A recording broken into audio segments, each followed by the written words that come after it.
Good morning.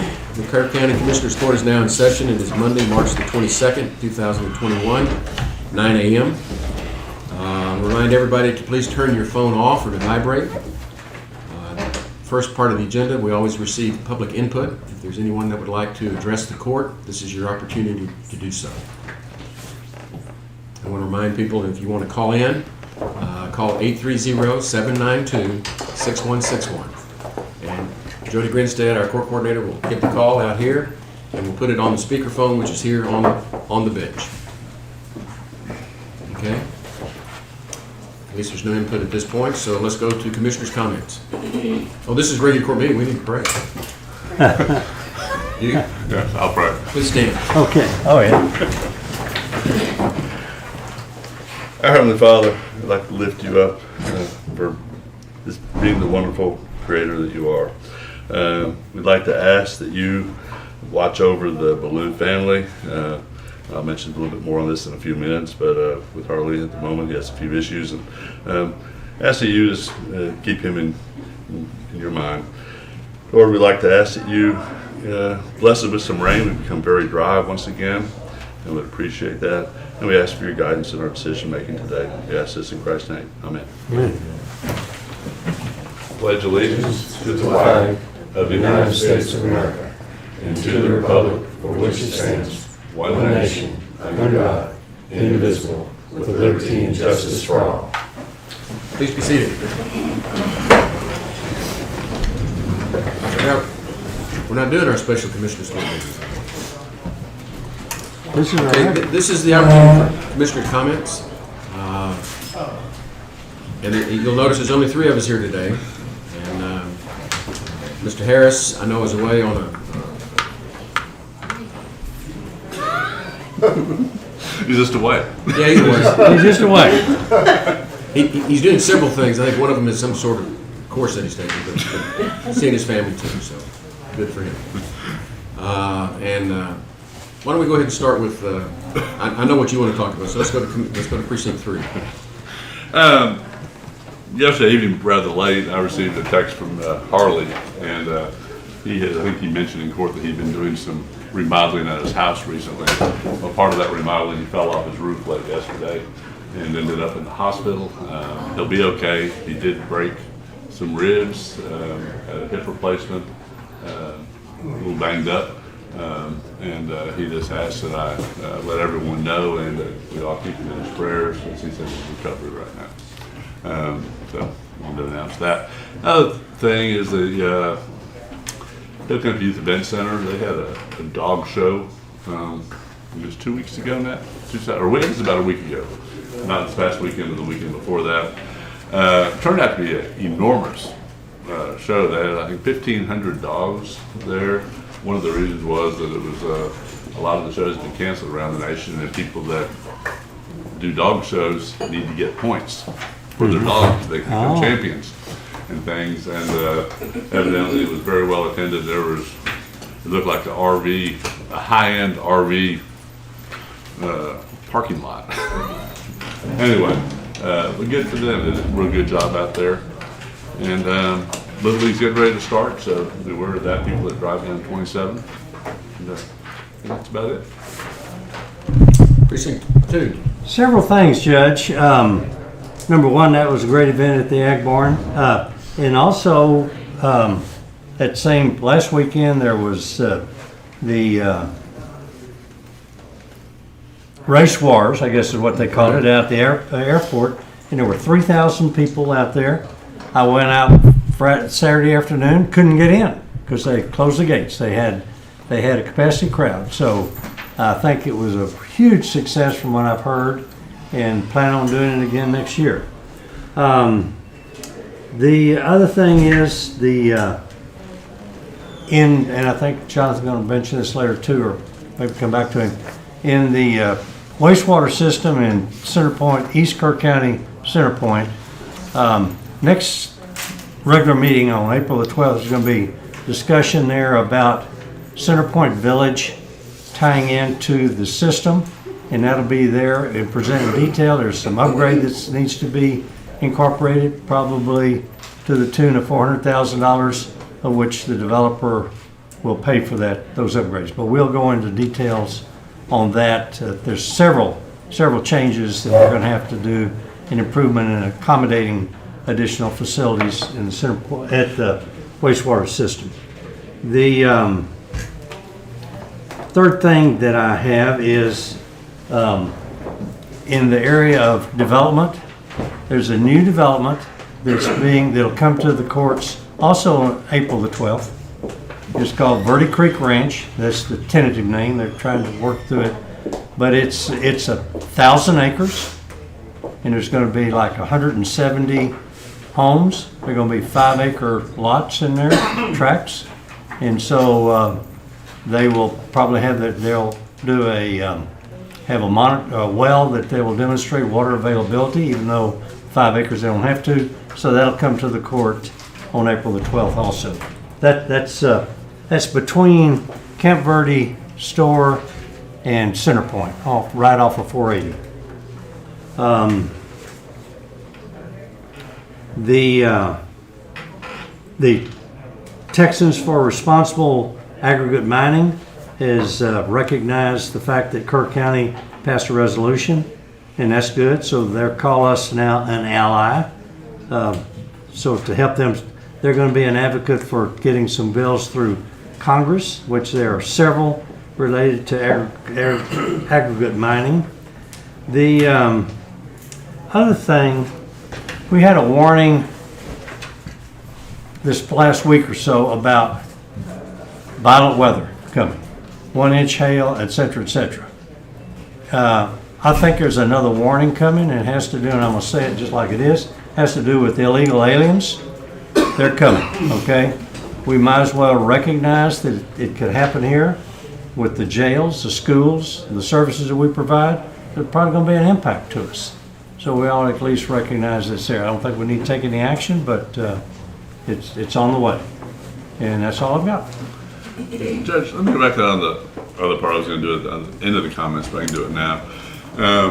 Past couple of weeks, myself and Charlie and Keith, we've been looking at the ILA we have, and as we're into the operational stage now, there needs to be some tweaks to it. Everyone's in agreement, I think, as to what we kind of need to do, and those will be on the April 12th. Some of them are pretty simple, but there are just things that we're silent on in the initial agreement with WCID. And as part of that also, we're looking at, I think that same day, we've asked Don Berger pretty much to come up with a model of exactly what the capacity is at every point along the whole wastewater system, so that we can make intelligent decisions on whether it's 100 or 5 additional connections in certain areas without cost. And it's something that as soon as I guess the developers are going faster than the project hadn't even closed out yet, and that's why we don't have it yet. But that will be coming, and that will assist us in making decisions. Those two things together will really, I think, improve our ability to handle developments in the eastern part of the county. Good. Well, as the county judge, looking at the big picture of things, you'll notice I have my mask in hand, not on my face. I have had my second vaccine in Uvalde. It went very smoothly. I'm trying to remind everybody that all the literature that I'm reading says that we should still be prudent. COVID has not gone away. Don't think that it has.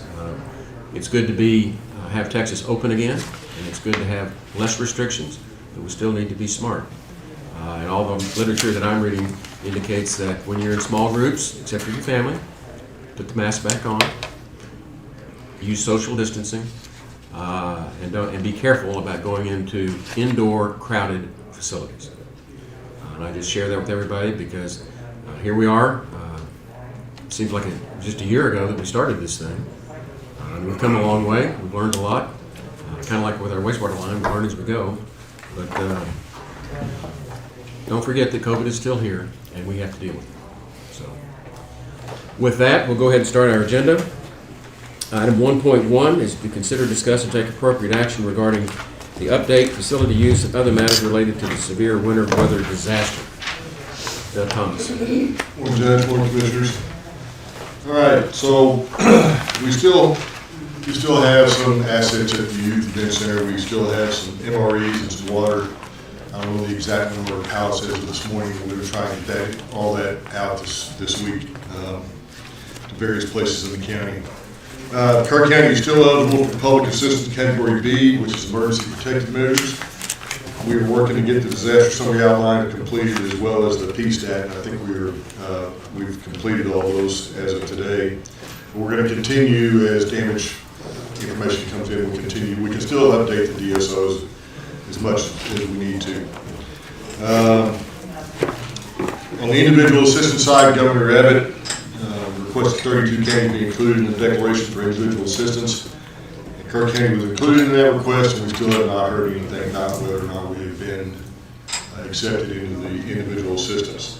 So as far as the numbers for the individual assistance survey that everybody's been completing, total damaged homes is 481, destroyed is 0, major damage 140, minor damage 106, affected 46, minimal damage 189. So even though I think the deadline for this was Saturday, and they may continue it for another week, we can still go ahead and continue to do those individual surveys as well as the public surveys. The TDM has asked us to continue to complete those surveys. Doug, is that on the website, the individual assistance link to that, so people will, if they have things and they still? Yes, it's been in, if you'll go into special announcements, it's in one of the articles in there. Good. There's a link for the individual survey as well as a toll-free number. Okay. So if you don't have internet access, you can call in and do the survey out over the Okay, phone. good. Okay. Anything else? That's it. Thank you. All right.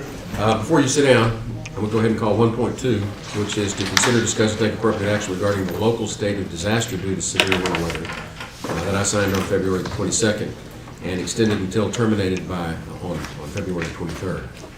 Should we keep this state of disaster in place still? Yes, sir. Okay. I believe so. Okay. Just wanted your advice before you left. All right, great. So, is there any action that we want to take on 1.2, or we're just going to go ahead and leave it in place for the time? Leave it in place? Leave it. Okay, let's move on to 1.3. Consider, discuss, and take appropriate action to approve the proclamation proclaiming March 2021 as the 19th annual March for Meals Month. Brenda Thompson. Good morning. Good morning. Thank you so much for the support from the county on with our Diedrich Center Meals on Wheels program. We're on track to serve about 70,000 meals this year for our homebound seniors. We have about 300 meals we deliver every day, Monday through Friday. And then we have some of our we call them our out routes. We have 10 out routes that go out into the county. And we may either do them a week's worth of meals or a month's worth of meals. Wow. So we are getting out into the county, and I'm learning some areas that I haven't ever driven before. So, And be careful in some of them. yeah, I kind of got let lost, and thank goodness my map thing worked to tell me how to get back down on that range. But anyway, we are continuing. We have not stopped through the whole pandemic. We have continued to deliver meals to our seniors.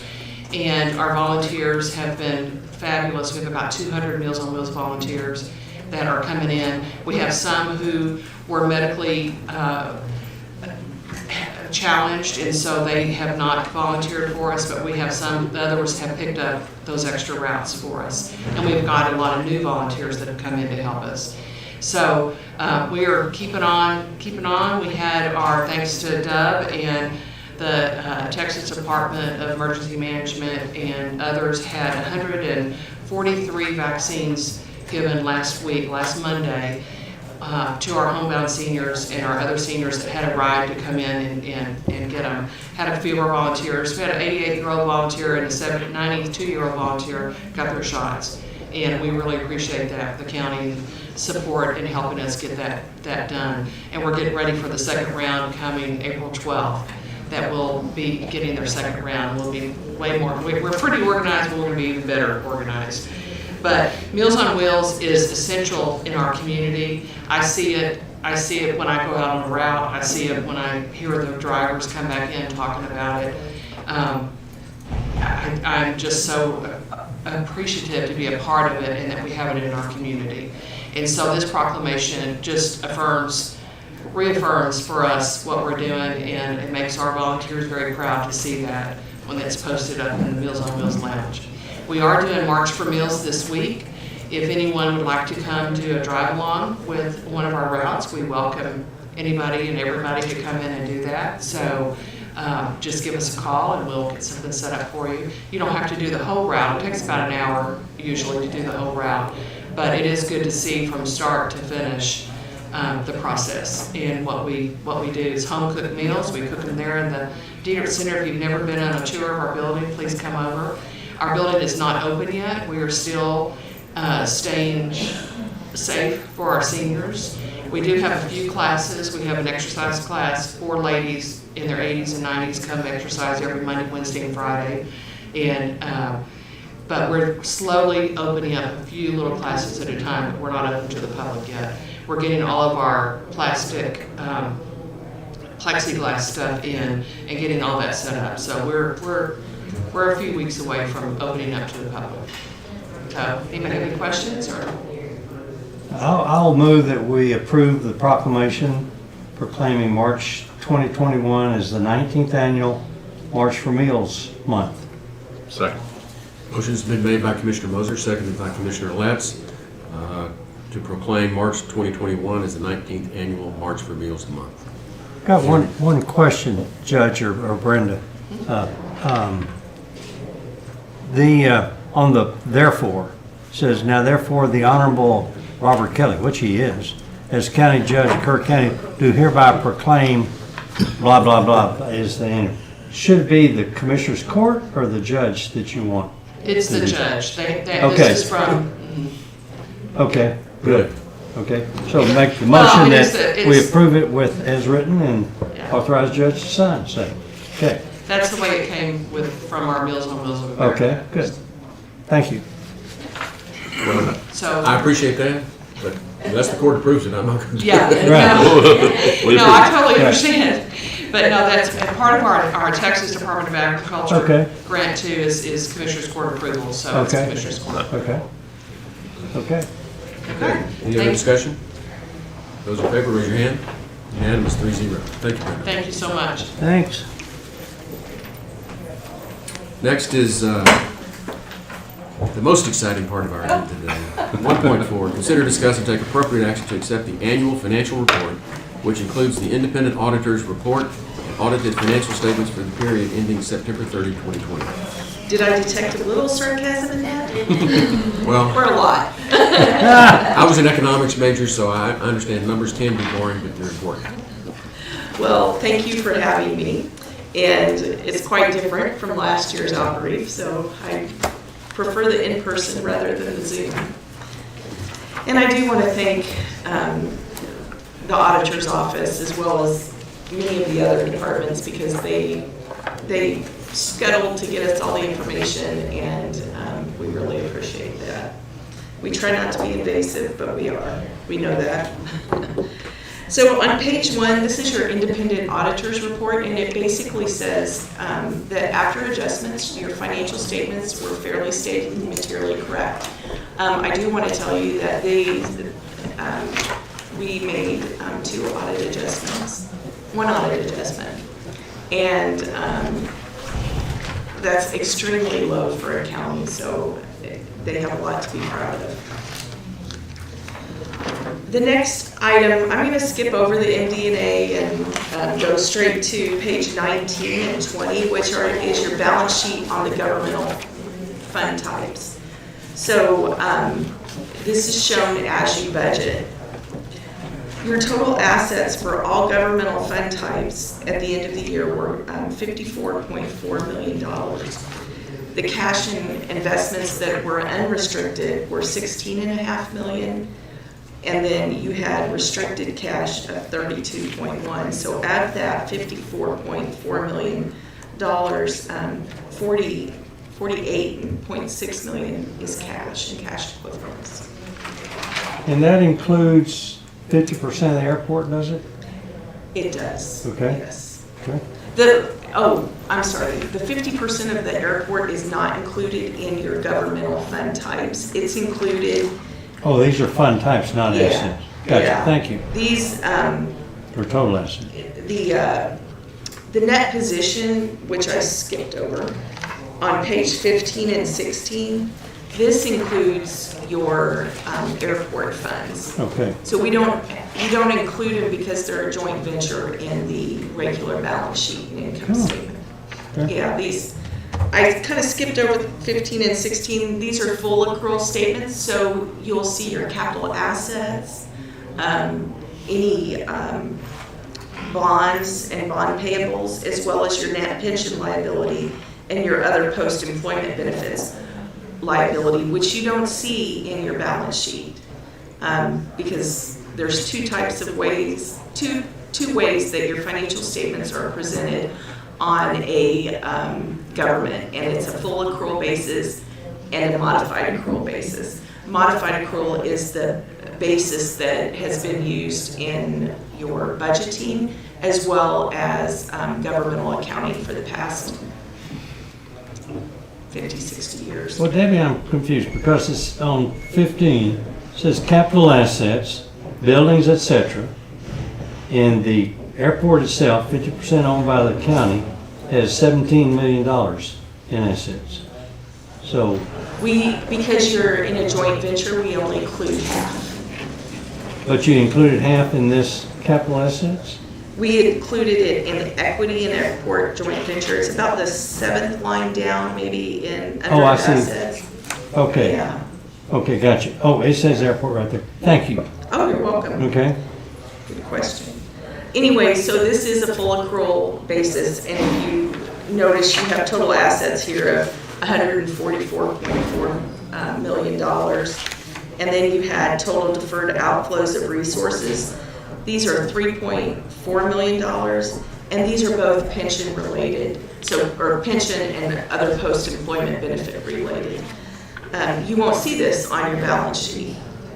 If you go to page 16, you had total liabilities of $70.2 million, and about $32 million of that is bond payable. The total deferred inflows of resources is almost $3 million, and then you had a net position of $74 million, and unrestricted net position in that area is $4.6 million. So now I'll skip to page 20, which was the balance sheet and income statement. And the balance sheet, as you see here, you don't see the capital assets, you don't see the any deferred inflows or outflows, and no bonds payable or compensated absences. So again, your total assets were $54.4 million, and of that, $48.6 million is cash and cash equivalents. If you turn to page 21, you had total liabilities of $24 million, and then unavailable revenue of almost $2.9 million. This consists of your property tax that hasn't been collected, as well as fines and fine receivables. Your total fund balance is $27.5 million. Of that, $13.5 million is unassigned in the general fund. This represents a little over 6 months of operating expenses. The GFOA, or Governmental Finance Organization, requests that you have between 3 to 6 months. So you're above that, and that's very good.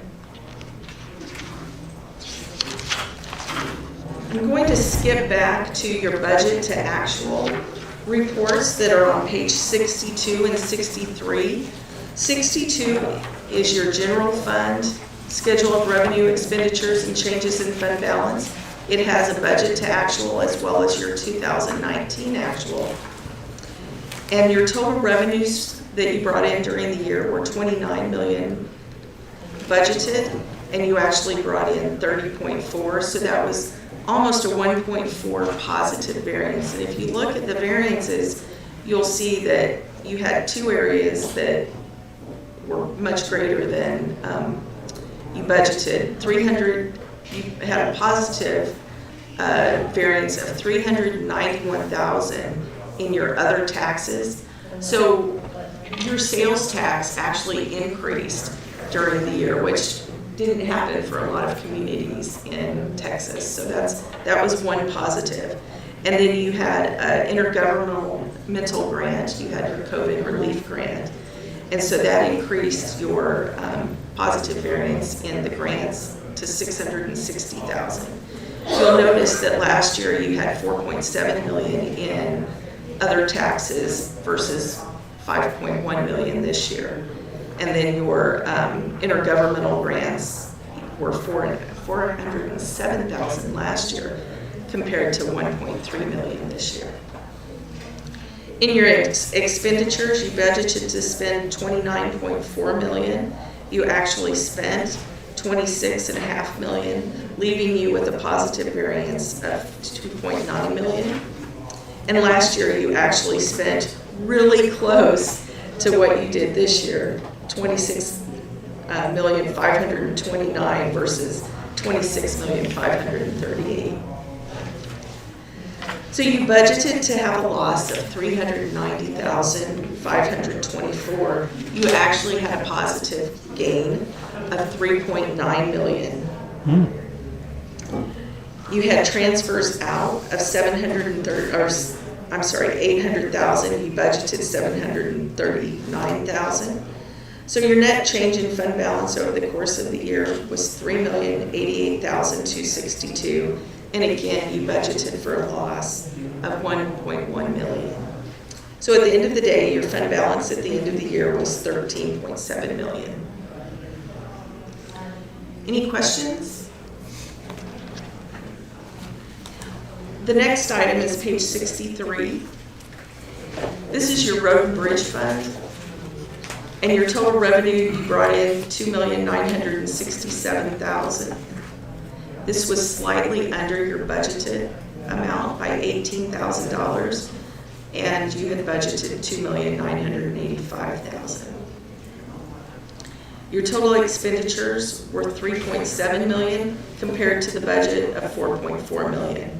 You budgeted a loss in this one also of $1.4 million, and you actually had a loss of $775,000. You transferred in $368,000 from the general fund, and your net change in fund balance over the course of the year was $407,000 negative compared to the budgeted $664,000. So that ended up with a positive gain of $257,000. Any questions on that one? I'm going to ask you to turn to page 65.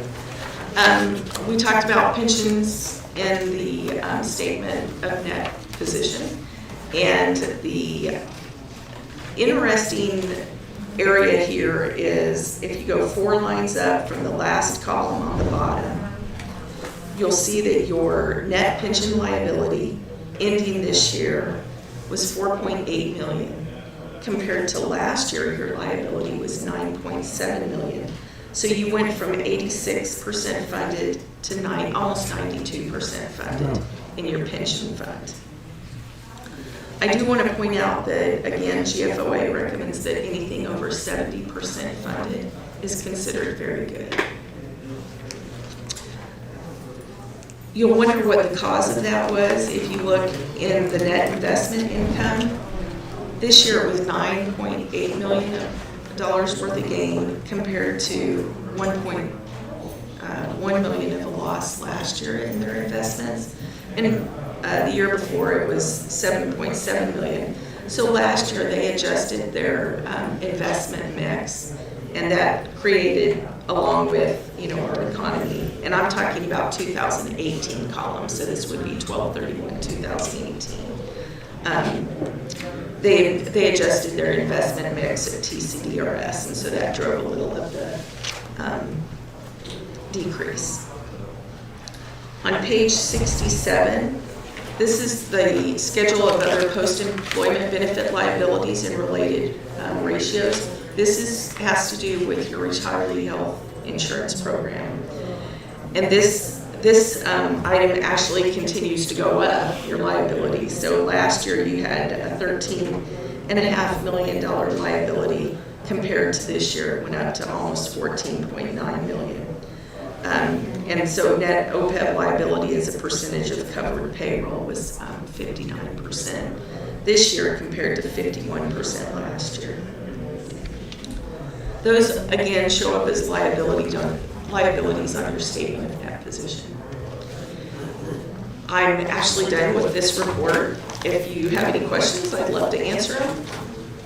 I think we've done good. You did very well. You did very well. That looks good. Very good. The next pamphlet you have is your compliance federal and state awards.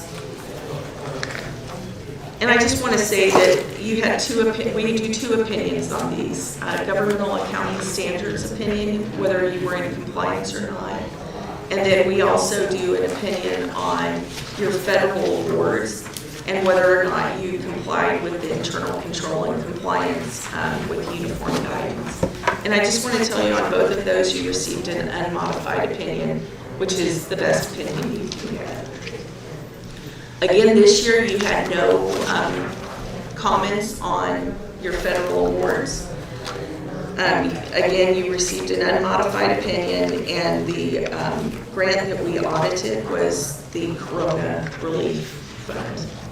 Whereas in the past, we pretty much have concentrated on all center point activities. And then page 8 gives you a breakdown of your federal expenditures, and you'll see that you spent $2.7 million actually in clean water, and then $946,000 in coronavirus. And that's all I have on that one, unless you have any questions. If you move on to the governance letter, that's just the separate letter that you received with a staple in it. I want to say that we had complied with the planned scope and timing. We're usually here the week of Martin Luther King's birthday. And then this year the goal was to get it out before the end of February. That didn't happen. I'm going to blame COVID and the ice storm. We were this close. And then your accounting policies, none of them changed during the year. Your significant estimates were the useful lives and depreciation of capital assets, your allowance for uncollectibles in the fines and the property taxes, and then your net pension liability assumptions for mortality rates and investment returns, and then the OPEB liabilities for retiree insurance. So the last two are really based on audits and assumptions, I guess, actuarial studies that are performed by Milliman for TCDRS, your pension company. So we really don't calculate those figures. The financial statement disclosures that we think are relevant were the GASB 75, your retiree health insurance, as well as GASB 68. We had no issues during the audit. We had no uncorrected and corrected misstatements except for the one entry, which was very minor. We could have probably not made it because it was under our materiality, but I think Tammy wanted it made. And then you complied with the Public Funds Investment Act. And then we just had one comment. It was an update on the prior year recommendations. It's the general processing by Justice of the Peace Court clerks. And there's 4 clerks, and each of them process things in different ways. And we think you need to kind of establish a internal control and processing procedure manual and have the entire JP system be cohesive. That's all I have. Any questions? I would maybe easier said than done. Yeah. We tried to do this. We'll try again. You can just keep trying. Right. Okay, so Very good. need a motion to accept the financials as I presented? move we accept the financials audit as presented. A second. Motion's been made by Commissioner Letts, seconded by Commissioner Moser to accept the financial reports presented here today. Any discussion? I want to thank the auditor for doing a very, very good job. Thank you. Absolutely. Okay, those in favor, raise your hand. Unanimous, 3-0. Thank you, Dan. Thank you. Thank you. Thank you.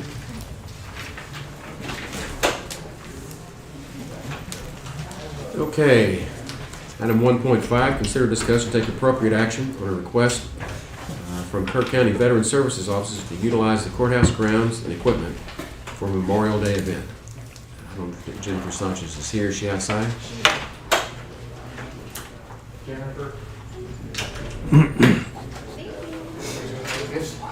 Good. Good morning. Good morning.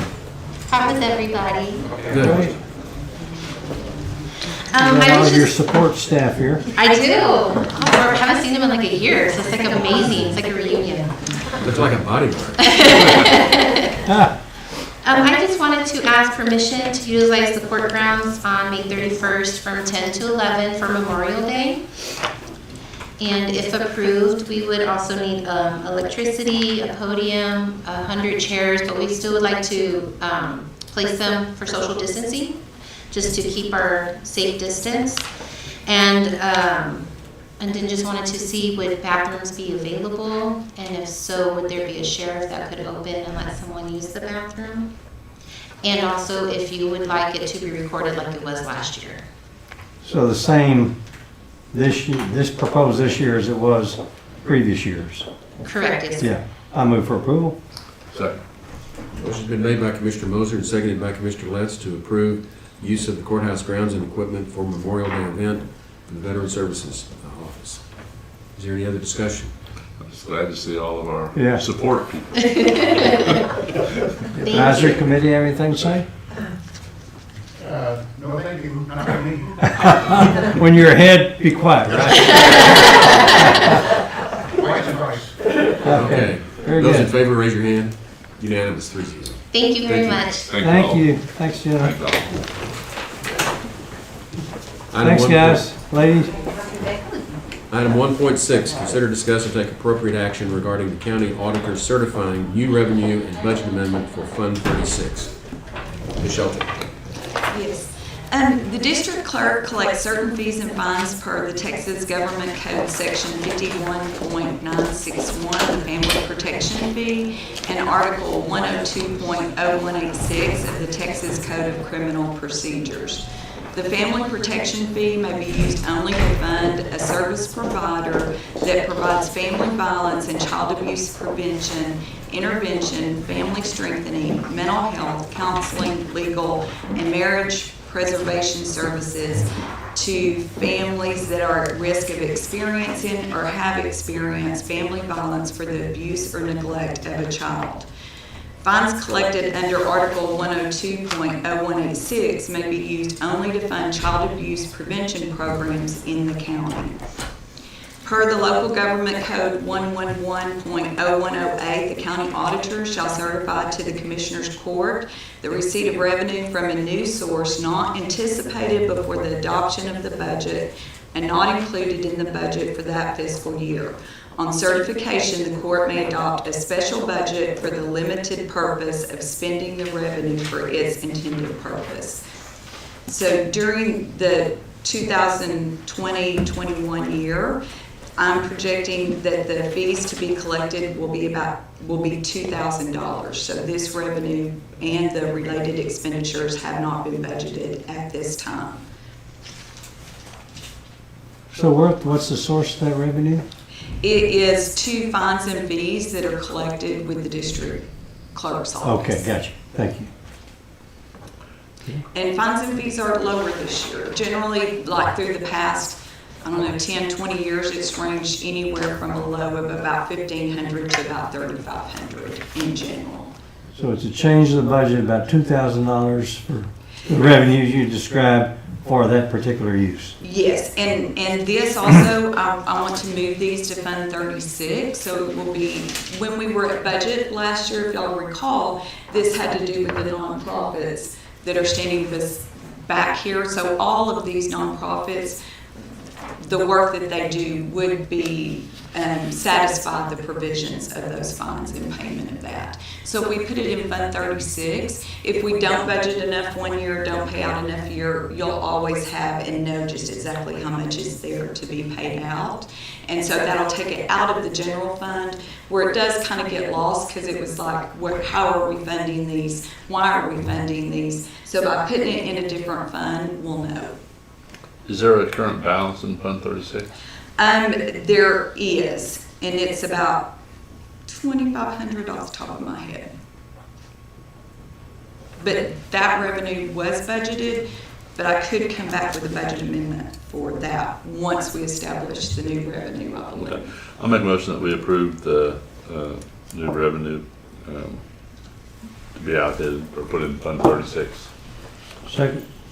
Motion's been made by Commissioner Letts, seconded by Commissioner Moser, to approve certifying new revenue and budget amendment for Fund 36. Is there any other discussion? I will need some type of recommendation from y'all, and we can come back and address it at a later time on how you want that $2,000. You know, is it divisible by the 3 here? Do y'all have other agencies? But just what the expenditures are that you're wanting to finance with the $2,000. Okay. And this is going to be for FY 2021, right? The current year, yes. Current year. Not the budget year we'll be working on. here in a few Correct. months. Current year. Okay, very good. Okay. Any other discussion? Those in favor, raise your hand. Unanimous, 3-0. Thank you. Thank you. Let's move on to item 1.7. Consider, discuss, and take appropriate action regarding prior requests from CASA, K-Star, and Hill Country Cares for fiscal year 2021 funding. Ms. Cash. Good morning, Commissioners. We're just here to follow up on our request of March 8th. And it sounds like you all have at least partially addressed it already. We're here to answer any questions that you may have. So so we were talking about $2,000 here. What, your request My request for CASA was 3. was 3. That's what I thought I remember. And what was K-Star's request? Actually, I didn't make a request, so this year I would prefer that it goes to Stephanie, who did follow procedures. Next year I'll be back home to address our needs, Hill so. Country Cares? No, I'm. Oh, I Oh, I'm sorry. Yeah, again, I would, actually, it's a great idea, I would follow suit with what Melanie said. This year, we did not apply for the funds as we were supposed to, but we will be doing that moving forward. Okay, so the funds, to the auditor, the balance of 2,500 and the 2,000, we have 3,000 available? Yes. I'll make a motion that we authorize or use Fund 36 to fund $3,000 for CASA. Second. Motion's been made by Commissioner Letts, seconded by Commissioner Moser, to fund the $3,000 request from CASA and put K-Star and Hill Country Cares as on the list for next year, right? Mm-hmm. Any discussion? Can I just say one more thing? Basically, by moving it also to Fund 36, they will not have to request payment for that, because I think there was some confusion in that in the past. And so if it's budgeted here, it may be, you may get it twice a year or something like that, but if it's budgeted here and we have the funds, we'll be able to pay it out without them making an additional request. Good. And so that the public understands what we're doing here, is there are certain fees that are collected by the district clerk that relate to the services that are provided by your organizations. And we're earmarking those funds in Fund 36 so that they can be paid directly to you for the services that the state wants us to provide for your clients. Okay, very good. I have a question. The fees that you refer to, how are those ordered by the court, or how do those, where do those fees sourced from, I guess is my question. I think these fees are actually part of what is collected with the filing fees for certain services. We charge for things such as our law library. There's a law library fee on there. But there are fees on there to provide these services that y'all provide. And so we use those funds to be able to fund your ability to provide the services. It's called the family protection fee. Okay. Thank you. Thank you very much. It just furthers our symbiotic relationship with one another. Mm-hmm. Thank you very much. Thank you very much. Okay, those in favor, raise your hand. Unanimous, 3-0. Thank you. Thank you. Thank you. Your turn.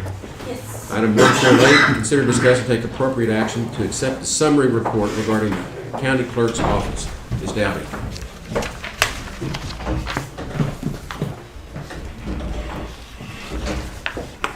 This is a summary report of things going on in my office.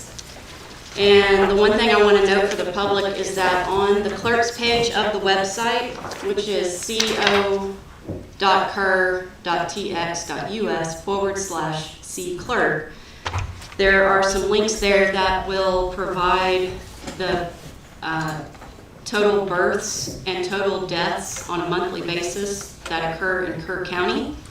And right now I've posted back to 2018. But also there's also a summary report that dates back to 2009 that also provides that same information along with, filing statistics within the office. And so those are the 2 points that I wanted to make today. Why do we accept this report? Well, From that's the county, let me finish. Sorry. From the county clerk, and do we do that for all elected officials? No, I could have just put on their discussion item, but Okay. it's up to the court if y'all want to accept it. I could have put it maybe in my monthly report as well. Yeah, I'm just wondering, if we accept that, then do we accept all reports? I mean, we get them every month. I So- think I really just, I guess what I might do is maybe recommend no action today, but then include it in my monthly report at the end of the meeting. Good. Just Oh. 6 of one, half dozen of the other. Right. Good report, though. Good Yeah, job. it's very So good. I report. think it's important. Very interesting material. All Yeah, right. I agree. Okay, that's all I have. Thank you. Okay, next item is 1.9, consider, discuss, and take appropriate action to award bank depository agreement. Tracy Sullivan. Good morning. I believe you all have the analysis from Patterson and Associates. We had gone out to bid in February for a new depository contract. And so the packet that I gave to you guys on page 5 is the summary and recommendation. All the pages before that detail the services that each bank that bid provides and what their fees are or are not. And on the last page, Patterson and Associates is recommending Happy State Bank for our depository contract. They are waiving all fees completely and offer a higher interest rate. So that's your recommendation? Yes, sir. Move for approval. Second. Motion's been made by Commissioner Moser, seconded by Commissioner Lentz to approve. How do we word this? I think it's awarding the Deposit. depository services contract. Happy State Bank. Okay, as presented. We agree. Get it in the record. Yeah. Any discussion? Did they come back with a contract, or is there? There will be a contract that the judge will have to sign. That'll come back in the future Yes. meetings. And this is, I will say, this is, I know we've been with the current depository for some time, but this is not unique. This is I think since I've been a commissioner, this will be the third bank depository that we've used. So it's good to keep them good competitive, and it's good for the taxpayers. Okay, so I forgot, who made the motion, who seconded? I made the motion. And I second it. A motion been made by Commissioner Moser, seconded by Commissioner Lentz, to approve the bank depository agreement with Happy State Bank. Those in favor, raise your hand. Unanimous. Thank you. Thank you. Next item is item 1.10. One question on that, Judge McKidd. Actually, when does this take effect, and what is the timing to make the change?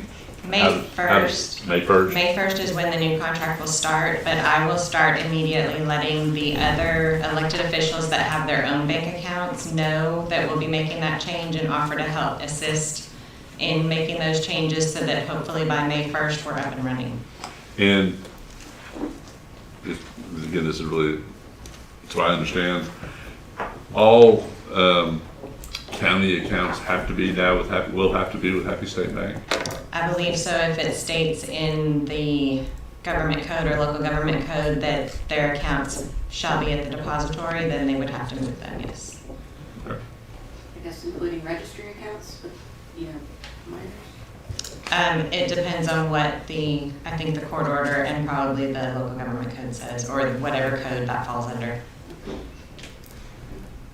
But we'll talk about it. I'll set up meetings with everybody. Okay. Thank you. Thank you. Tracy. Next item on the agenda is item 1.10, consider, discuss, and take appropriate action to surplus various items at the juvenile detention facility. Mr. Robles. You should have been given a list of the surplus items out there. It's mattresses, shower shoes, things of that nature. Nothing that is capitalized. Move for approval. Second. Motion been made by Commissioner Moser, seconded by Commissioner Letts to approve the surplus of the items at the Juvenile Detention Center. Any discussion? Those in favor, raise your hand.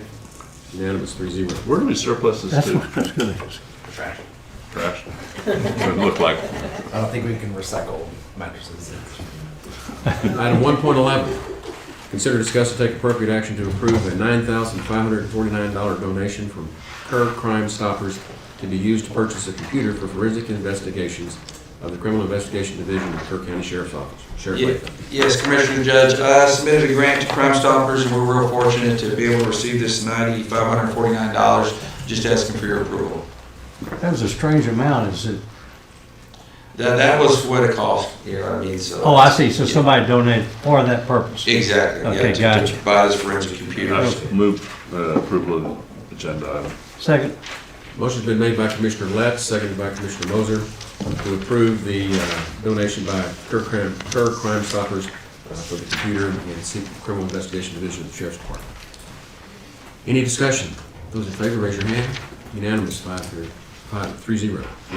Thank you. The last item before our break is 1.12. I can't believe we're actually on time today. We are. Consider, discuss, and take appropriate action to enter into grant agreement with the Texas Division of Emergency Management for winter storm relief. Describe. Okay. This grant is for winter storm relief. Kerr County is currently eligible for $113,756.42 of emergency work, which includes responding to accidents, making roads drivable, and transporting food and water. We are still waiting to see if permanent work will become eligible, and if it does, we will be able to submit those expenses as well. There is a 25% match for this grant, and we have until May 16th to submit eligible expenses. So it's 25% match, so a little over 25. About $28,000. Yeah, right. Okay. Where did those funds come from? The match funds? Mhm. We are looking to meet this match through fuel usage from the sheriff's office and jail during this storm event, and we can also use other work done after the storm, such as repairing potholes and stuff like that to make roads safe. And we can also use the work conducted by our emergency management coordinator, his time related. So it's all in kind, there won't be any cash? Yeah. Okay. Good. Move for approval. Second. Motion's been made by Commissioner Moser, seconded by Commissioner Letts, to approve the grant with Tatum for the winter storm relief.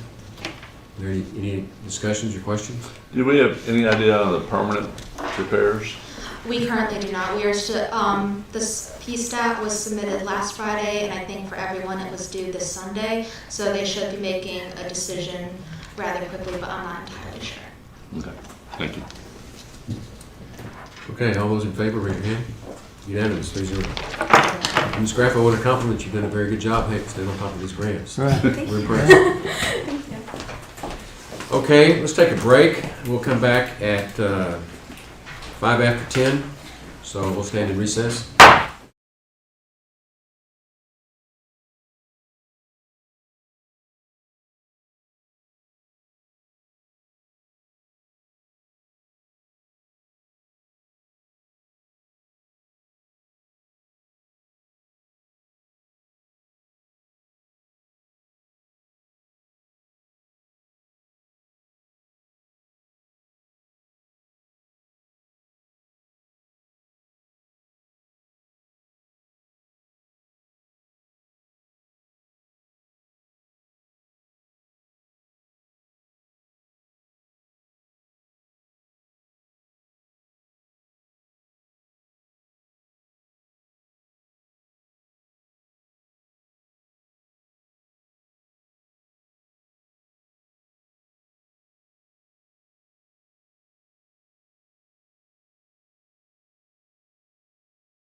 Before we come back to order, I've got a phone number to call on this next item, but the next item on the agenda is 1.13, consider, discuss, and take appropriate action on a request from the Texas Archaeological Society to use Flat Rock Park from June 10, 2021 to June 19, 2021 for the field school event.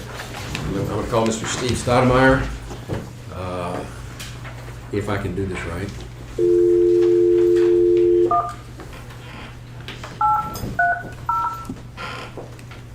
Hi, Tiffany. Hi.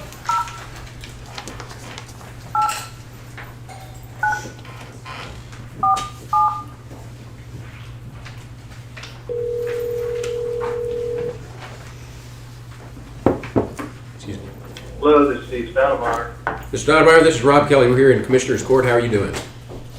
I'm fine. Coach Kelly, how are you? Good. I've got Tiffany Osborne at the podium, and we now have called this item 1.13, which is the Texas Archaeological Society request to use Flat Rock Park Lake from June 10 to 19 for their field school event.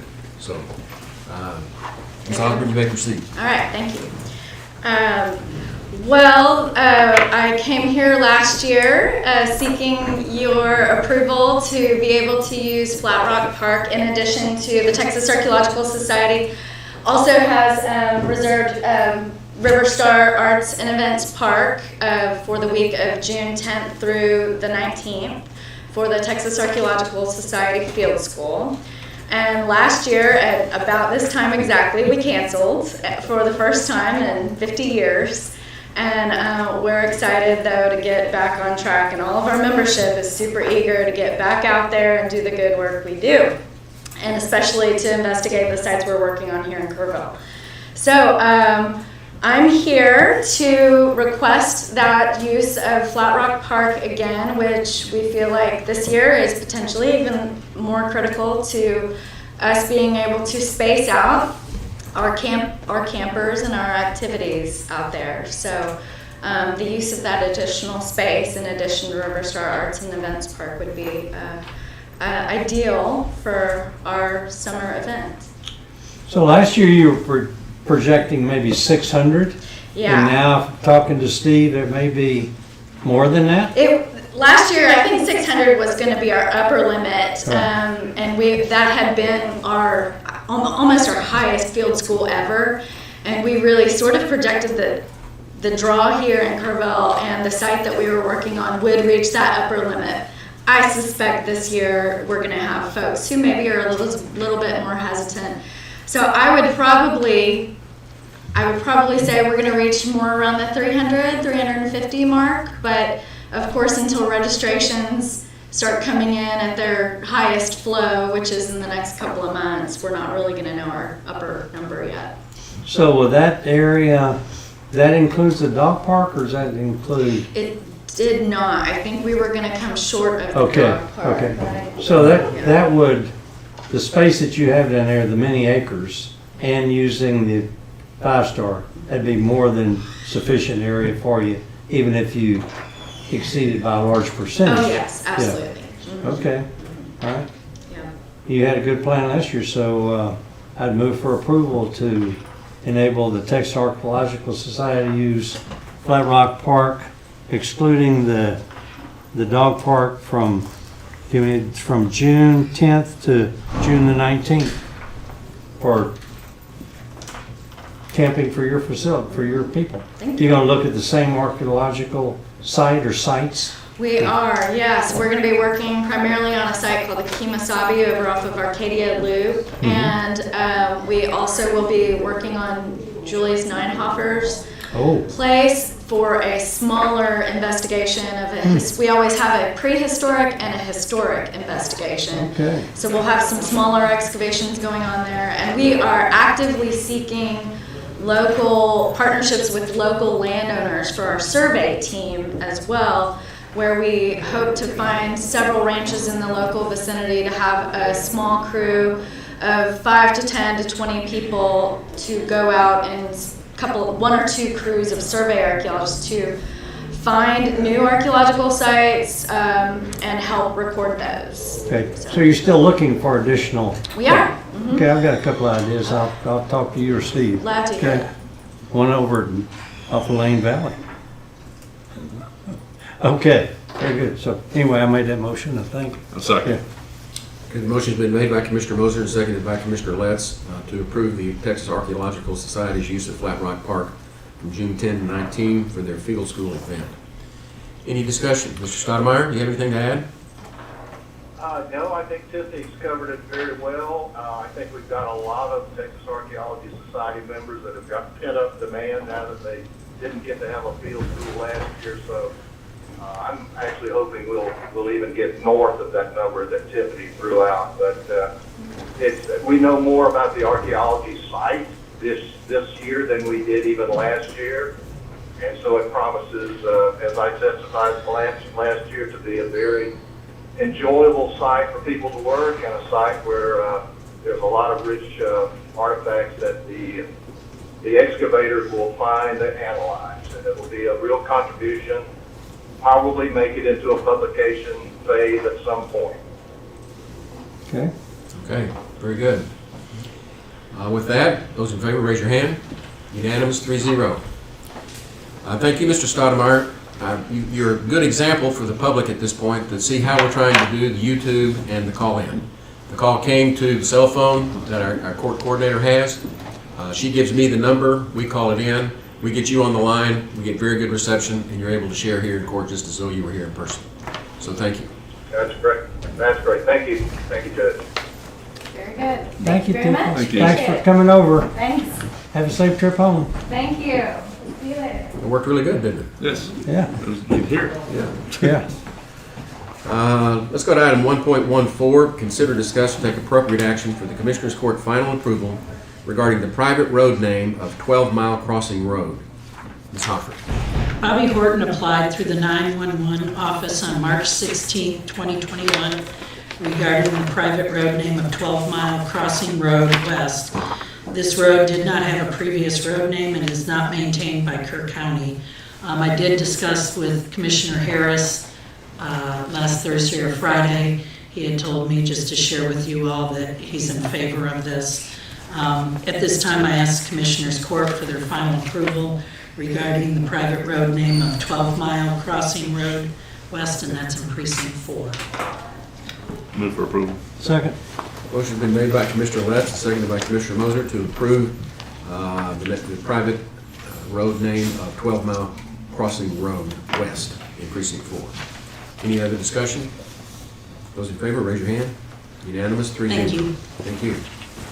Item 1.15, consider, discuss, and take appropriate action for the court to award a construction contract in the amount of $1,150,690 and authorize the county judge to execute the contract with Crow, how do you say that? Yes, sir. Crow. Mex Construction Company, Inc. for the wastewater services connections for the East Kerr County Center Point Wastewater Collection Project funded by the Texas Department of Agriculture, CDAP, which is Colonia Economically Depressed Area Program, grant number 7217045, and CFC, Colonia Fund Construction Grant number 7218045, and CFC, Colonia Fund Construction Grant number 7218055. Mr. Hastings. Thank you. The proposed construction project was advertised in the Hill Country Community Journal on February 10th and 17th, 2021. The project is to install service connections for homes occupied by low to moderate income residents in the East Kerr Center Point Wastewater Collection Project.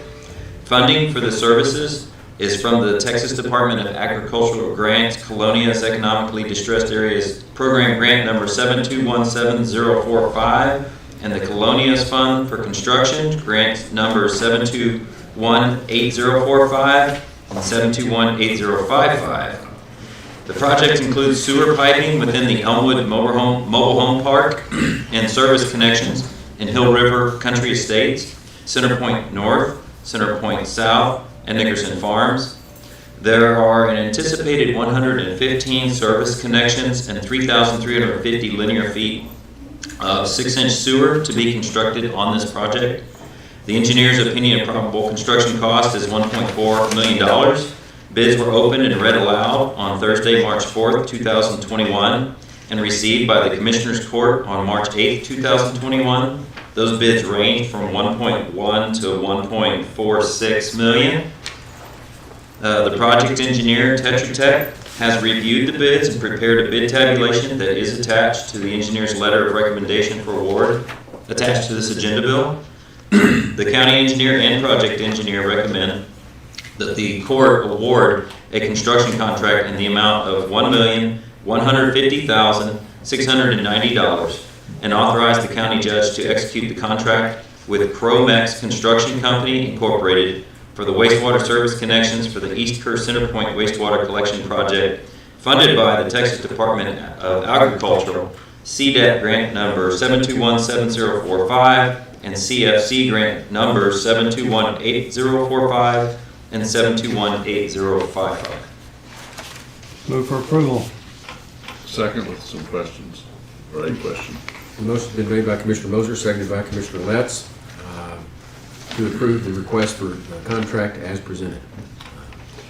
The question I have is, when I look over the scope, I don't see a line item, I don't know how you would do it, for change orders. And based on the experience we had with phase one, the number of change orders and the difficulty of getting those final ones paid, how is that going to be addressed so we don't have the same problem on phase 2 and 3? We have, for this project, is funded by the Texas Department of Agriculture, so it's a different payment process. And whether it's faster or slower than Water Development Board is difficult to assess, but I think they're a little quicker. They're not as overloaded, let's say. But we did, to try to address some of the unknown conditions that created change orders in the first phase of the project, we did change up how we bid certain things. For example, septic tank demolition. It was bid originally on a per each item, and then we found several of them that couldn't be demolished in a conventional sense and had to be filled with flowable fill, for example. And so we anticipate that we'll find several of those of that nature. So there's a bid item in here to flowable fill those, so that's not a change order. And we also have bid items to cover various things like concrete pavement repairs, reseeding lawns and things like that, to cover those types of contingencies that might occur. Will we have no change orders?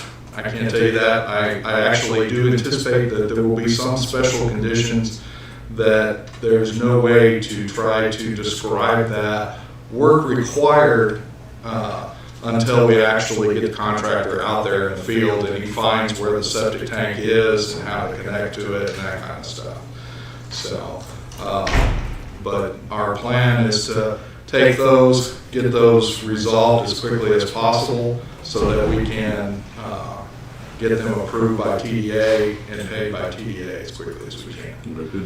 But we did try to minimize that by redoing some of these bid items from the original. But in phase one and phase one, that too was with TDA, so it's the same funding source as this one.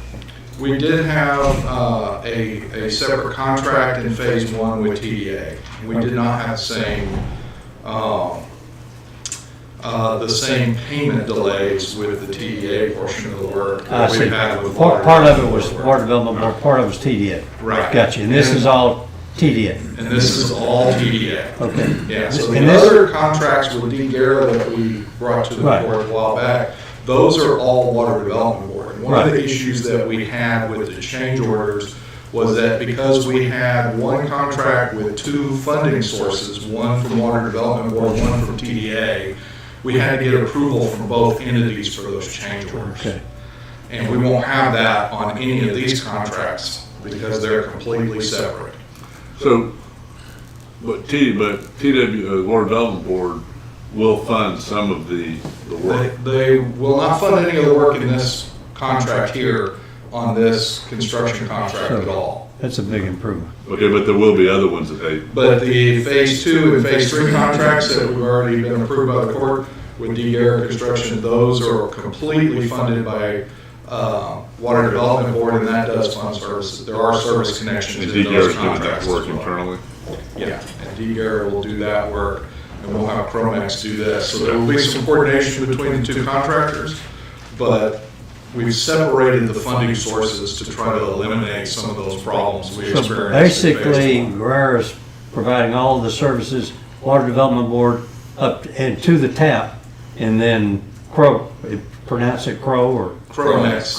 Chromex is gonna go from the tap to the house and. Right, but only on the low to moderate income that qualify for Right. the grant Okay, funding. and this is firm fixed price contract for 115 connections, is that correct? It's a unit price contract. So it's not firm fixed price? No, That's it's good. not. It's Okay. a unit price contract. Okay, yes. good. So we have unit prices for the various Okay. items of work, and those are in the bid tabulation. You can see those, what Okay. those prices are. Price for 6-inch pipe, price Okay. for Good. service connections, price for pumping, a price for Okay. all Good of those deal. things separate. Good job. Okay. Okay, for those that, when you read this in the paper, you're trying to figure out how to spell Crow, it's Q, capital Q, R-O, and the Max is N-E-X. So, just make the record clear, that's Chromex. Okay, any other discussion? Then those in favor, raise your hand. Unanimous, 3-0. Thanks, Don. Thank you. Attorney. 1.16 is a public hearing for the revision of plat for De Leon Estates, Section 3, Lots 2 and 3, and De Leon Estates, Section 5, Lot 4, to be known as De Leon Estates, Section 7. And this is plat file number 19-06887 and plat file number 20-04047. Mr. Hastings. Or no, not sir, this is a public meeting. Is there anybody that wants to address the revision of plats for De Leon Estates? I checked the hallway, there's nobody out there for this. Okay. There being no one, then we will adjourn that meeting. We'll move on to item 1.17, which is to consider, discuss, and take appropriate action for the court to approve revision of plat for De Leon Estates Section 3, Lots 2 and 3, and De Leon Estates Section 5, Lot 4, to be known as De Leon Estates Section 7. Mr. Hastings. Thank you, Judge. We just held a public hearing. No one spoke. This proposal revises 3 existing lots totaling 13.2 acres out of De Leon Estates Sections 3 and 5 to be known as De Leon Estates Section 7. Lot 1 will be 10.37 acres and have a private well. Lot 2, 1.5 acres, and Lot 3, 1.33 acres will be served by a public water system. All lots will front Madrona Drive. Matter of fact, those lots already have water to them. They already have water meters, everything's set up. They're just changing the lot lines. The county engineer requests the court approve a revision of plat for De Leon Estates Section 3, Lots 2 through 3, and De Leon Estates Section 5, Lot 4, to be known as De Leon Estates Section 7, plat file number 19-06887, and plat file number 20-04047, precinct 1. Move for approval. Second. Motion's been made by Commissioner Letts, seconded by Commissioner Moser, to approve the revision of plat of De Leon Estates Sections 3 and 5, to be known as De Leon Estates Section 7. Any other discussion? Those in favor, raise your hand. Unanimous, 3-0. Let's move on to item 1.18. Consider, discuss, and take appropriate action for the court to approve a concept plan for 145 acres on Highway 41 in Mountain Home, Precinct 4. Mr. Hastings. Thank you. The owner developer is David Warman. He's has a total of about 145 acres. He'd like to put in 25 lots. He would be allowed to do as many as 27. His smallest lot size, 5.1 acres. They would all be on private wells, OSSF, on-site septic facilities. They're out of the floodplain. There is a proposed road, and they are proposing that be a public road, publicly maintained by Kerr County. One road about 3,725 feet long with a cul-de-sac on the end. And this concept plan proposes subdividing that 145 acres on Highway 41 in the mountain home area into approximately 25 lots. Access to the proposed lots will be from a proposed road that is off of Highway 41. Access from Highway 41 must be approved by TxDOT. They've been in conversations with TxDOT. That's not going to be an issue for them. The county engineer requests the court approve the concept plan for 145 acres on Highway 41 in Mountain Home, Texas Precinct 4. Now, for 5 acres, they don't have to do anything water availability demonstration. Do they Correct. plan on it, do you know? No, sir, they do not. Move for approval. Second. Motion been made by Commissioner Moser, seconded by Commissioner Letts to approve the concept plan for 145 acres on Highway 41 in Mountain Home as presented. Any other discussion? Do they plan on doing a preliminary plat? I don't know if they will on this one or not. It's small enough that I don't see it being an issue since it's only 25 lots. They're only going to need a local road. This is pretty textbook. Right. So it would be up to them. Up to them. I was wondering, the road kind of going up and then down the middle? Yes, sir. Kind of zigzags along the lot lines where they're depicted? Yes, sir.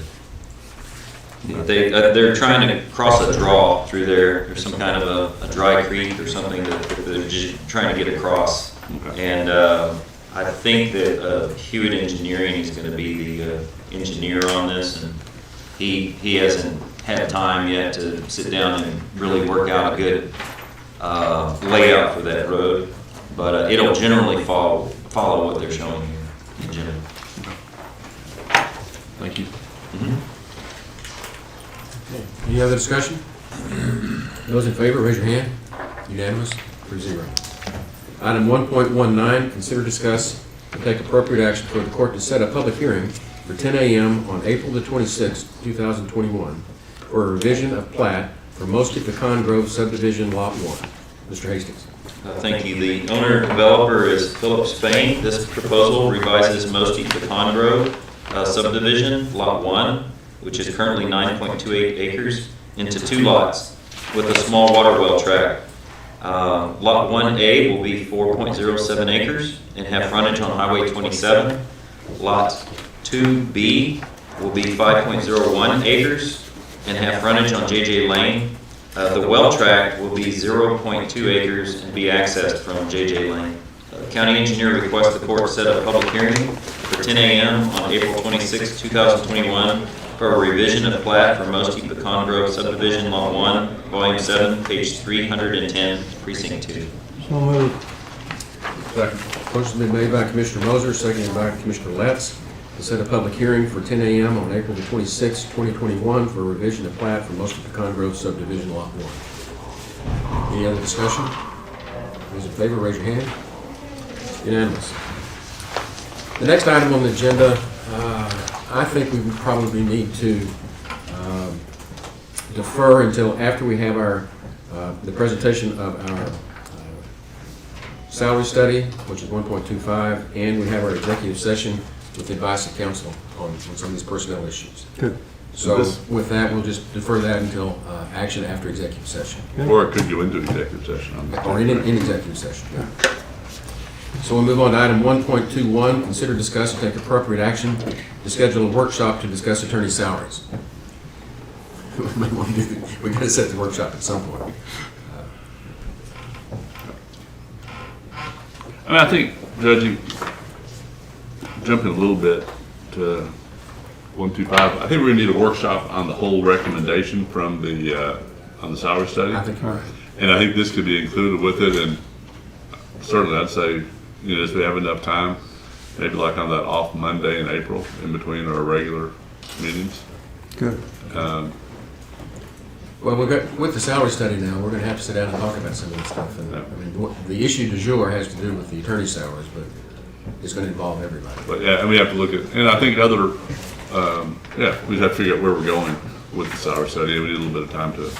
So we're looking at that mid-April date? What is that around the 17th? 18th? April the 12th is regular. Do the 19th. 19th. Okay, good. Let's move on to item 1.22. Consider, discuss, and take appropriate action regarding the lease between Hill Country Regional Public Defender's Office and Kerr County. We are having, I say we, the Hill Country Regional Public Defender's Office is having our first Oversight Board Committee meeting this Friday. And just as anything, when you start up something new, you have all kinds of issues that come up that you need to work out as you go along. And one of them is that we have provided temporary housing for the PDO. And just to refresh everybody's recollection, the PDO is a regional public defender's office consisting of 5 counties. And we share that expense pro rata, and it is based upon a significant grant from the Texas Indigent Defense Commission, which is the seed money for us to start this. And Kerr County is the host county. We are the county which hosts the office, and it is a department of Kerr County. Therefore, it's part of us, even though it's a regional office. And one of the things that we anticipated at the beginning, which we still anticipate, is that we would have 550 Earl Garrett building completed and house the public defender's office on the 2nd floor over there. And it's not ready. So we have provided temporary housing for them. We anticipated that we would need to have the PDO under lease to the county to lease that, because it's a 5-county regional office, so they would lease it from Kerr County. And we would do that at market rates, fair market rates. But in the meantime, we're going to have about 6 months or so, 6 or 7 months, where we have provided temporary housing for that office, which is a PDO expense and should be shared by all 5 counties. So one of the things that I would like authority from the court as we go into our meeting on Friday is to begin discussions that we will require some sort of lease for the temporary space that we provided, because those expenses do need to be offset by the grant funds. And so what I'm looking for here is approval from the court for us to begin negotiations for a temporary lease, and then ultimately a long-term lease. Duration of the lease would be for how long? Well, the temporary is just for however long it takes, which is the 6 or 7 months. 6 or 7 months, okay. But we need, at this point, because this is a Kerr County department, I'm coming to the court before we start having discussions, and next thing you know, we're making commitments to one another, and we've got something that we've agreed to without the court having a chance to review this and give us some guidance as how you want us to handle it.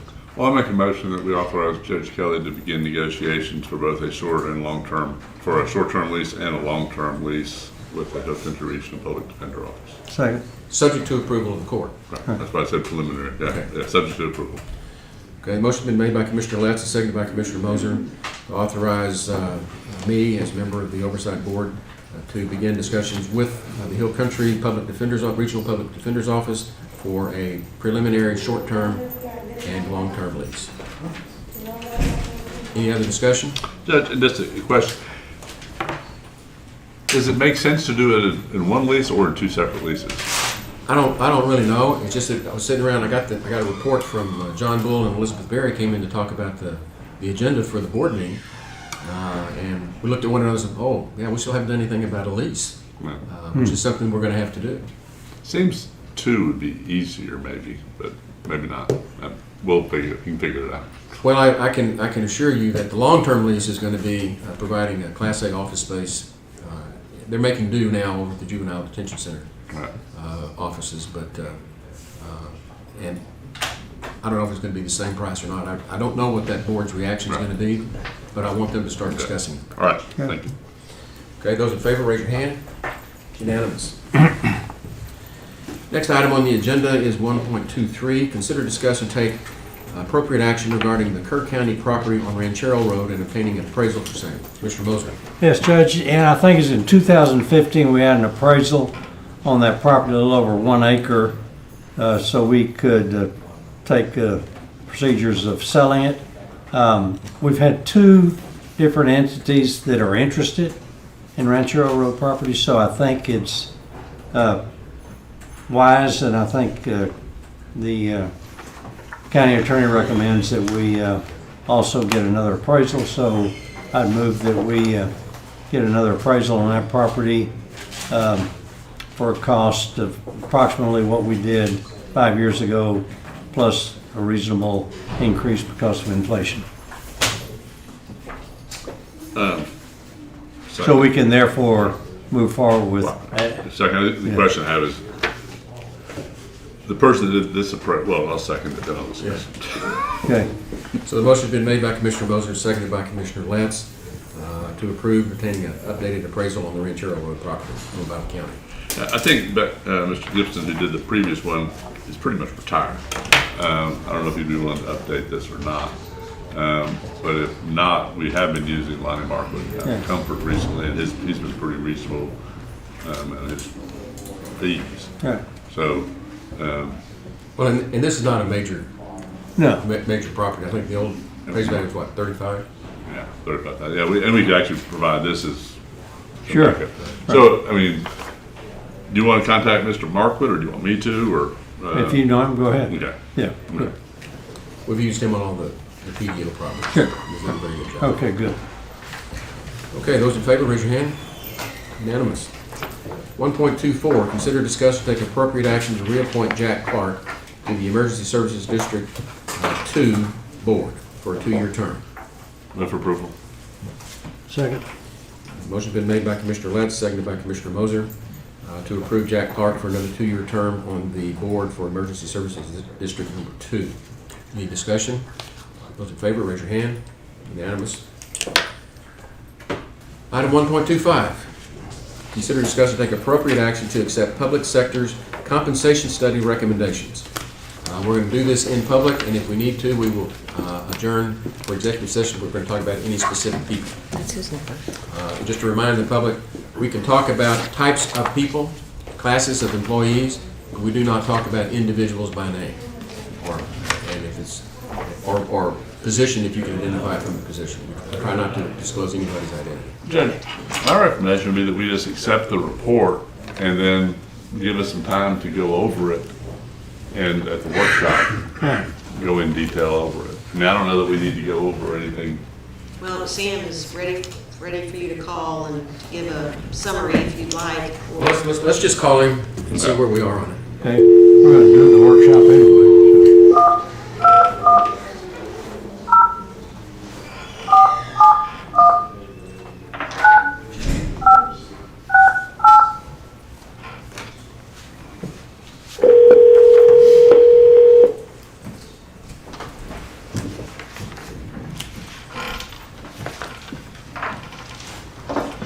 Good morning.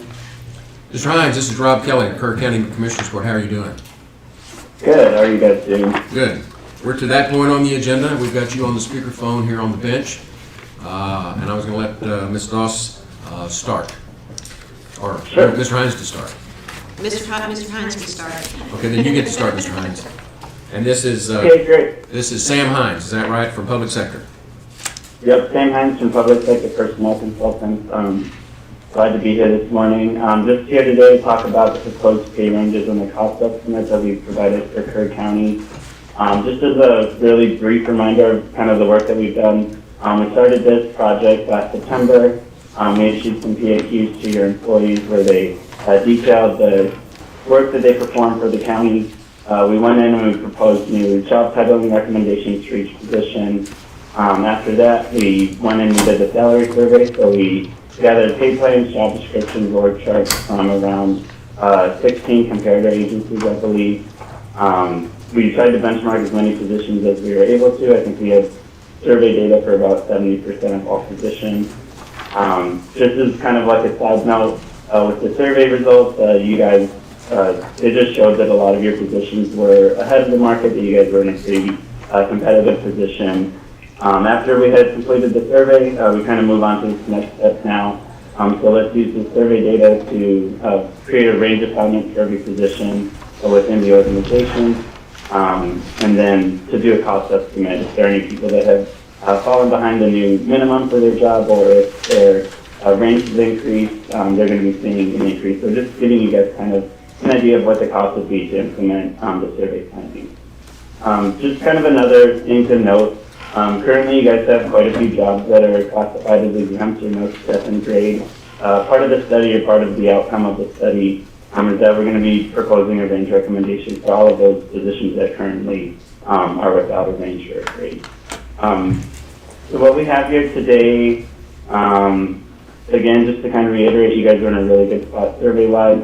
I think Jennifer's provided you guys a copy of the proposed salary schedules. So for those employees that are currently classified as exempt and not stepping grade, we're going to be recommending that they move to an open range salary schedule. Hopefully you guys have a copy of that furnished to you or available to you. For those employees that are currently on the step plan, we're going to recommend that they remain on the step plan, and we provided a copy of the salary schedule for those step plan employees as well. I just would kind of maybe like to start with our first grouping of employees, exempt or no stepping grade. Within this classification of the grouping of employees, we've made a few recommendations. For all of those single incumbent director level positions, we're going to be aligning those to the proposed range midpoint. If the current salary is higher than the proposed range of midpoint, we just recommend retaining the current salary. For the remainder of the employees, if their current salary is below the minimum, we're going to recommend bringing them up to the minimum. If their current salary is within the proposed range, we recommend retaining the salary. And then you guys have a few employees who are above the proposed max. For these employees, we just recommend it's an HR term called redlining, where you would not pay any additional increases to their base salary, but just issue it as a lump sum payment. I think on the attached sheet, you guys should be able to identify which employees those are. I think there are maybe 5 to 6 within the organization. And then lastly, within the same job grouping, for those multiple incumbent positions, let's say like your legal assistants, your executive assistants, administrative assistants, people that share a job title. We don't want to create compression within that job classification, so we recommend bringing the lowest paid employee up to the minimum, and then to maintain the existing salary relationship among those who share that same job title. So this is just kind of a measure that we take to continue to, kind of have that salary relationship that's already been established. A lot of times it's based on tenure, experience, or whatever. And we didn't want to create a situation where, your 5-year employee is making the same as a 1-year employee. So for the multiple incumbent job positions, we just modeled it out a little bit differently, creating a little bit of space between them so that they're not all paid at the same rate.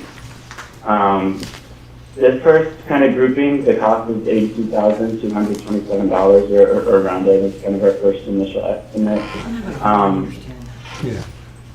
Sam, can you slow down? Speak a little bit slower. The court reporter's having a hard time keeping up. Sure.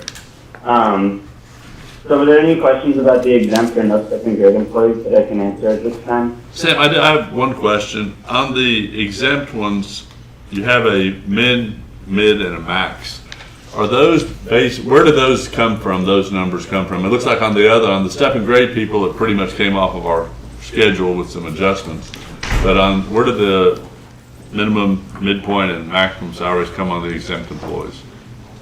Right. So the open range salary schedule, if you kind of look at the step and grade one, the min and the max values are the same. So like a range 17 is going to start at the same on the open range schedule as on the step and grade schedule. We recommend having these employees on the open range just so that you guys, elected officials or whoever the department director is, can administer it, not based on the tenure-based step program that you guys have for the remainder of your employees. Okay. So those values on the open range schedule are the same as on the step and grade schedule, but without the step.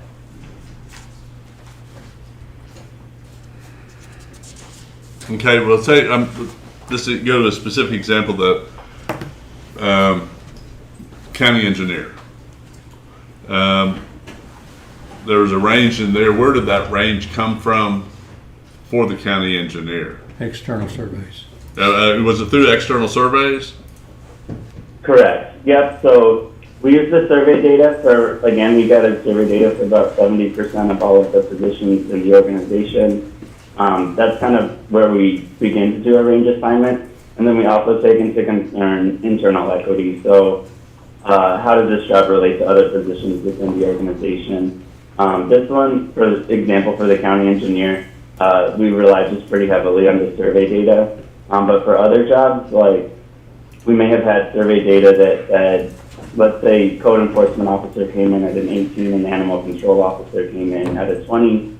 That's what the survey had indicated, but maybe we used internal equity. How do we value these jobs internally to say we want them both in a 19, or let's put them both in a 20 because we value these jobs similarly internally. So those are kind of like the 2 points of comparison. You have the external market, and then you have internal equity. And those are 2 of the things that we use to do the range assignments for each position. Sam, for clarification, I thought that what your survey was is just external to Kirk County. I thought I was led to believe you didn't do internal comparison of positions and salaries. I'm not sure if I understand the question correctly, but I think what I was trying to say is like we also take into consideration like how do we value these jobs inside of the organization? Do we want them in the same range? Like for a lot of your like line level deputy court clerks, for your like tax clerks, we may have had survey data where one indicated, hey, let's put this in a range 13.5 or another similar type of position like the tax clerk, maybe it said 14.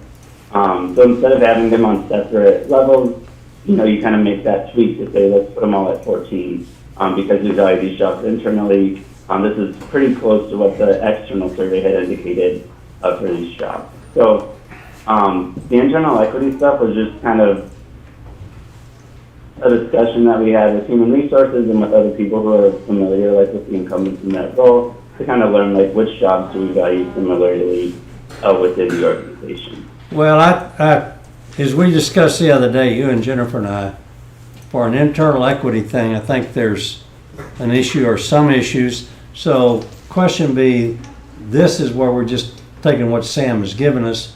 We'll have a workshop of which we can discuss details of it, as opposed to doing it right now. Oh, yeah, and this is a recommendation, right. It's not. Precisely, No. right. So we take the recommendation for what it is. Okay, good enough. Yep, and on the copies that we furnished to you, you can see the salary plan like by department in that job series order. And then the other kind of layout is looking from high to low. So like you can see which groups are in the same range together. So you can see like all of the positions that are in range 20, all of the positions that are in range 17. And that's kind of another tool that we use when we're discussing internal equity to see across the organization which positions are in the same range. Kind of going back, I would like to maybe just revisit, I think we were going to move on to the step and grade employees. That was kind of like the Sec 8 grouping of employees. For this grouping of employees, we recommend that you guys retain your current step and grade structure. This is a tenure-based structure where people get a step every few years. You have some employees who have been here for a while, and we didn't want to mess with this because the way that you guys have been administering salaries for your step and grade employees is, the survey has indicated that it has been a good plan for you guys. So we recommend retaining that for your step and grade employees. The main cost for this grouping of employees comes where the range has increased from what the current range may be. In all instances, the employee will retain their current tenure-based step. The cost to do this is a little bit less than for the exempt and no step and grade, but about the same, $72,613. Could you please repeat I that? think the majority of the increases in this. Sam, you need to repeat that for the reporter. She can't hear you. Sure. Go slower, Sam. Okay. So for the step and grade employees, we just recommend that you guys retain your current step and grade structure.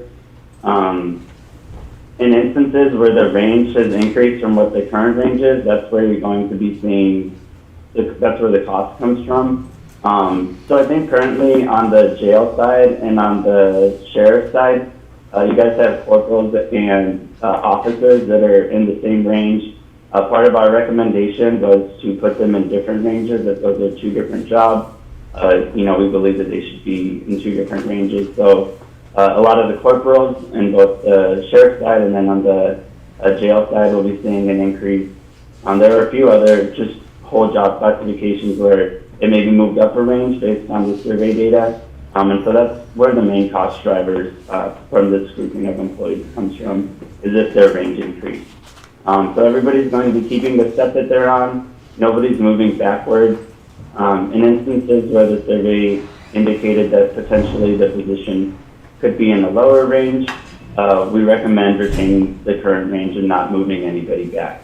Comp 101, we don't ever reduce anybody's salary as a result of the study. We just want the county to be able to identify which ones are behind the market, and then obviously providing you guys a plan to get those jobs up to speed. And may I interject that when he's talking about ranges, he means grades. There's certain positions that they recommend go up a grade or two. Correct. So recommending some go up and none go down. Right. Yeah. The last two kind of groupings of employees are your part-time employees and the elected officials.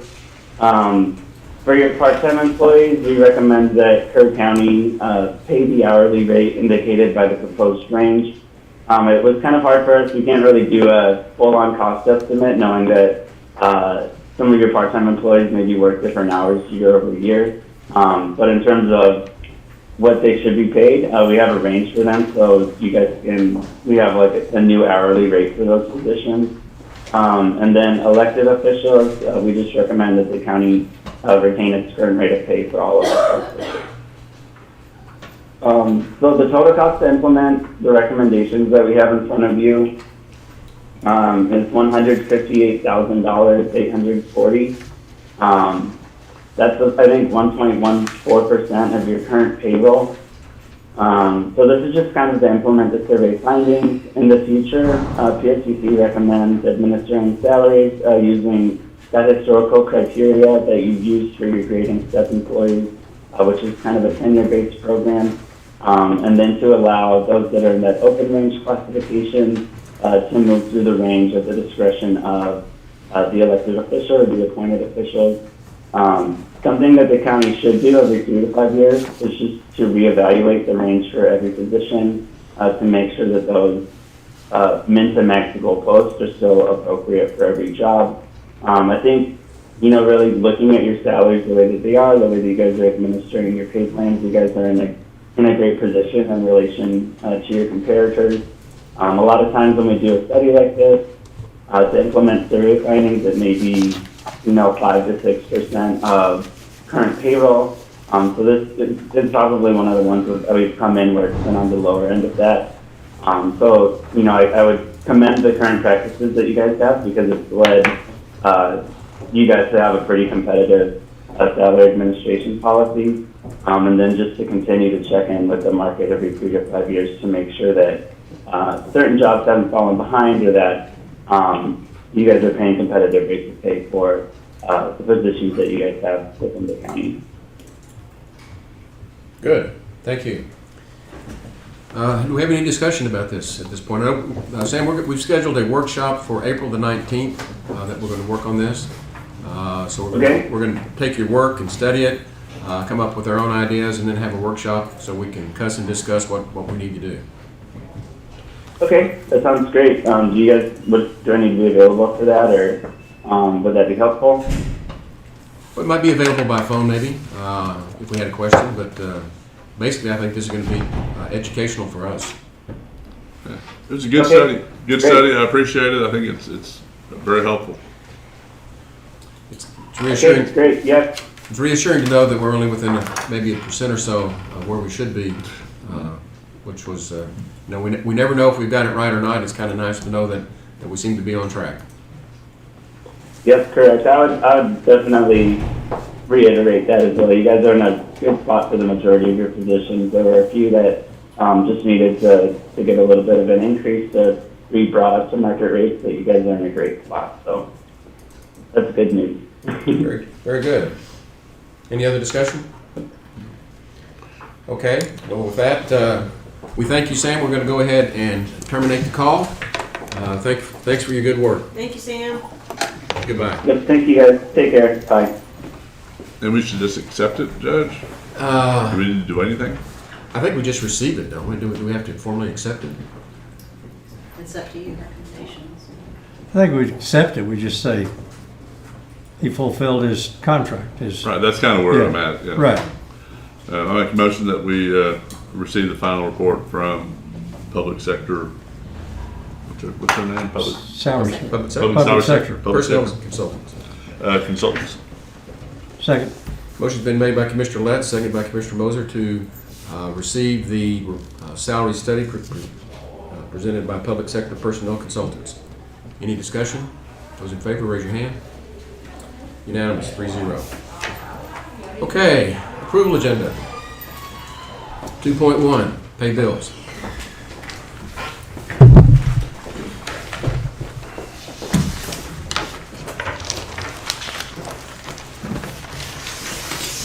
Invoices for today's approval total $627,927.23.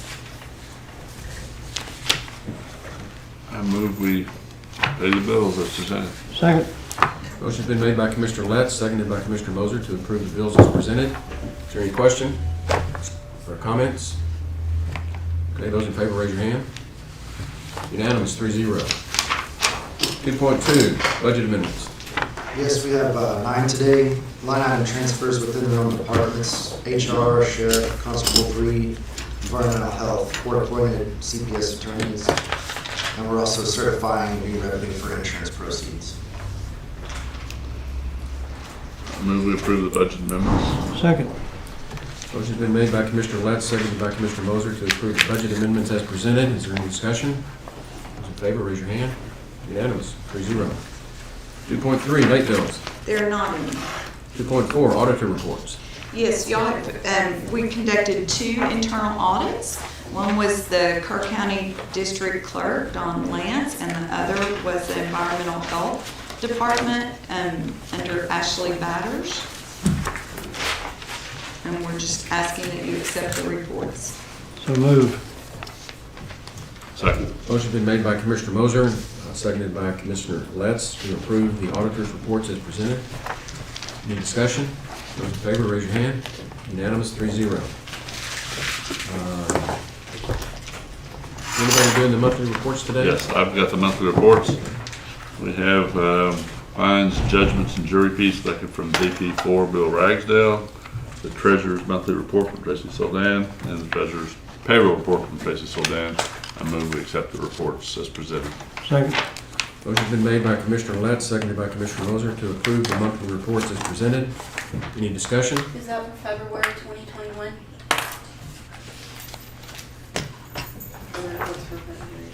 It's the date on the top is March 22nd. And then right above where it starts with Jacob Brewer. Oh, yeah, February 2. Yeah, February 2021. Those in favor, raise your hand. Unanimous.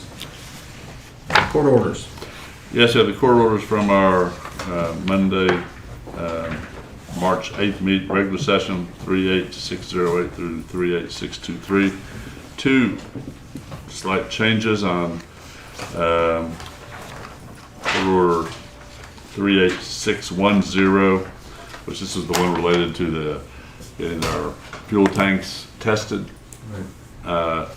Change that to read to include what the purpose of the contract was, is to approve the general contract for tank integrity testing for small projects with BGIS Global Integrated Solutions US LLC, and authorize judge to sign the same. I just inserted the purpose of it was tank integrity testing. And then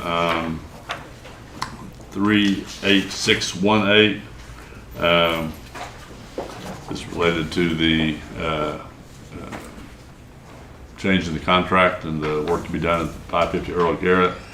I thought it would be better to include the amount of the increase of, so it reads now, approved to enter into contract amendment regarding the county property at 550 Earl Garrett, Kerrville, Texas, which will increase the allowance in the current contract by $300,000 for ADA compliance at Hill Country Public Defender's Office, and authorized additional earnest monies of $100,000 to be used for repairs to become ADA compliant. So I've added the amount of that. And with that, two modifications, I move for approval. Second. Motion's been made by Commissioner Letts, seconded by Commissioner Moser to approve the court orders as revised and presented here in open court. Any discussions? Those in favor, raise your hand. Unanimous. Let's move on to the information agenda. 3.1, status reports from department heads. We've only got one in the courtroom. 3.2, status reports from elected officials. 3.3, status reports from liaison commissioners. Good. So with that, we're going to go into executive session. What we have on the agenda is item 4.1A, which is consultation with an attorney pursuant to section 551.071 of the Texas Government Code regarding litigation update. And 4.2, personnel matters as per section 551.074 of the Government Code. What about 120? Do you want to add that, Judge? 1.2 or possible? Or, okay. Yeah. That would be also under the personnel matters. Being personnel. Okay, so we can. So the public knows the agenda item that was 1.20 regarding the 216th District Attorney's Office, new Assistant DA. The specifics of some of that will be discussed in executive session as a personnel matter. And so with that, we will stand in recess, come back at, what, about 5 minutes? Yeah, 5 minutes.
Court will come back to session, an open session.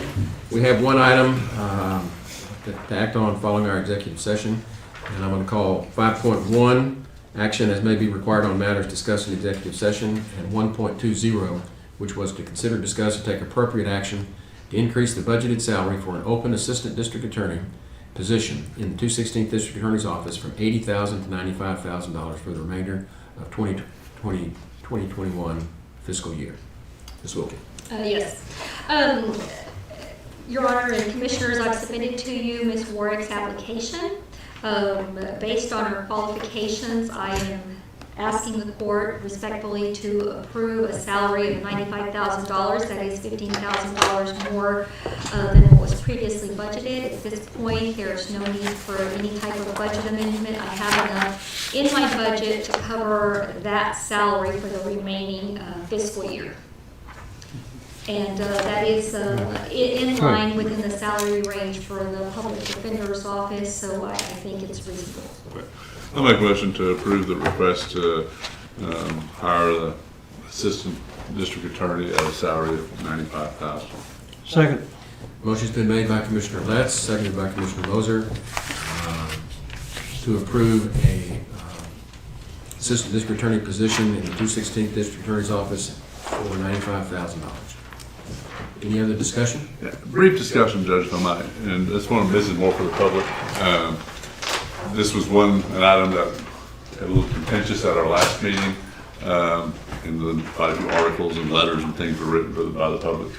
The issue, in my mind, was more of a process issue and a budget issue. It had nothing to do with 216 DA or who the recommended person that she wants to hire. It has to do with the process of how you do that and to make sure that we're following the proper process. And I think that it's been done properly now, and I'm good with it. Thank you. And just to follow up on that, I think we've all learned a lot in the last 2 weeks and a lot of research done. I've learned a lot to go back and read the general provisions to the budget a lot more carefully and find out what all is required. But I think everybody's in unanimous agreement that we need to go ahead and do this. So I appreciate that. Thank you. with that, I'm going to ask those in favor, raise your hand. Unanimous, 3-0. All right. Thank you. Thank you. Appreciate it. Thank you. There being no other business before the court, we are adjourned.